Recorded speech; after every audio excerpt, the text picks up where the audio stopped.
ডাব্লিউবিএল women's ক্রিকেটে RCB কালকের দিল্লির সাথে ফাইনাল খেললো এবং ফাইনালে জয়লাভ করে এই 17 বছরের ইতিহাসে প্রথমবার মহিলাদের হাতের মাধ্যমে আরসিবির ঘরে ট্রফি এলো এবং তাতে বিরাট কোহলিও তাদেরকে অভিনন্দন জানিয়েছেন স্মৃতি মান্দানাকে সহ গোটা টিমকে।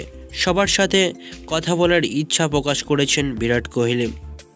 তো এরপর বিরাট কোহলি আরও জানিয়েছেন যে এবার হয়তো আমাদের পালা, আমরা আমাদের সর্বস্বটুকু দিয়ে ভালো করার চেষ্টা করব এবং তোমাদের মতো আমরাও আইপিএল মেন্স ট্রফি প্রথম আরসিবির ঘরে আনার চেষ্টা করব।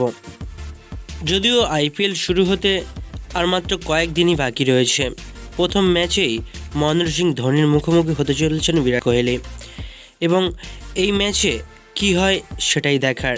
প্রস্তুতিটা ভালো হলে সবই ভালো হবে।